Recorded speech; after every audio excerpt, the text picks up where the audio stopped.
High, সবাইকে অনেক অনেক শুভেচ্ছা জানাই।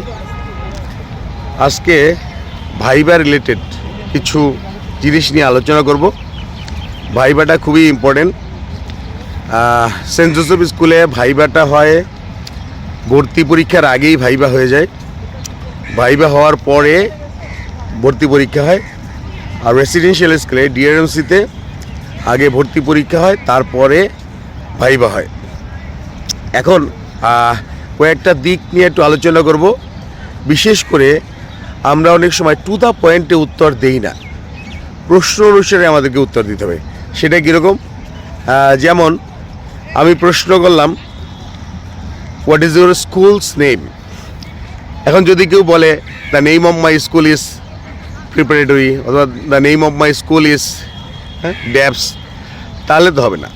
এইখানে what is your school's name, my school's name, এভাবে উত্তরটা দিতে হবে পয়েন্ট, প্রশ্ন অনুসারে। আবার যদি এরকম প্রশ্ন করা হয় যে what is the name of your school, what is the name যদি প্রশ্ন করা হয়, তখন আবার কিন্তু মাই স্কুলস নেম এটা বলা ঠিক নয়। তখন এভাবেই উত্তর দিতে হবে, the name of my school is whatever, Dabs. Dabs বলি কারণ এটা আমার স্কুল। আচ্ছা, সো এইভাবে উত্তরটা দিতে হবে।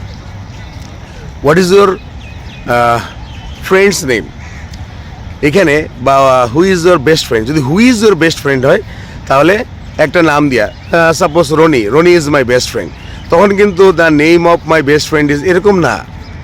ওকে, who is your best friend, Roni is my best friend.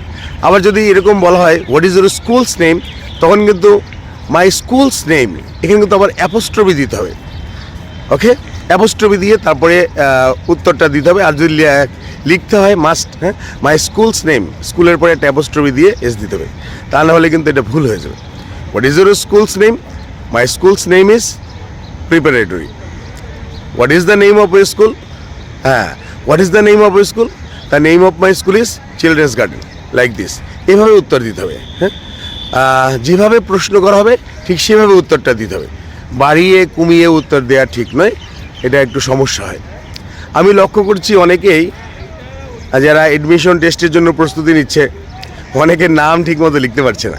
নাম যদি নামটাই ঠিকমতো লিখতে না পারে, অনেক আছে যে একটা ডিজিট মানে প্রত্যেকটা নামের প্রত্যেকটা অংশ কিন্তু ক্যাপিটাল দিয়ে শুরু করতে হবে, বাবার নামের প্রত্যেকটা অংশ ক্যাপিটাল দিয়ে শুরু করতে হবে, কিন্তু অনেকে এটা পারছে না, অনেকে এটা করছে না, নাম ঠিকমতো লিখতে পারছে না, নিজের নামটাই ঠিকমতো লিখতে পারতেছে না।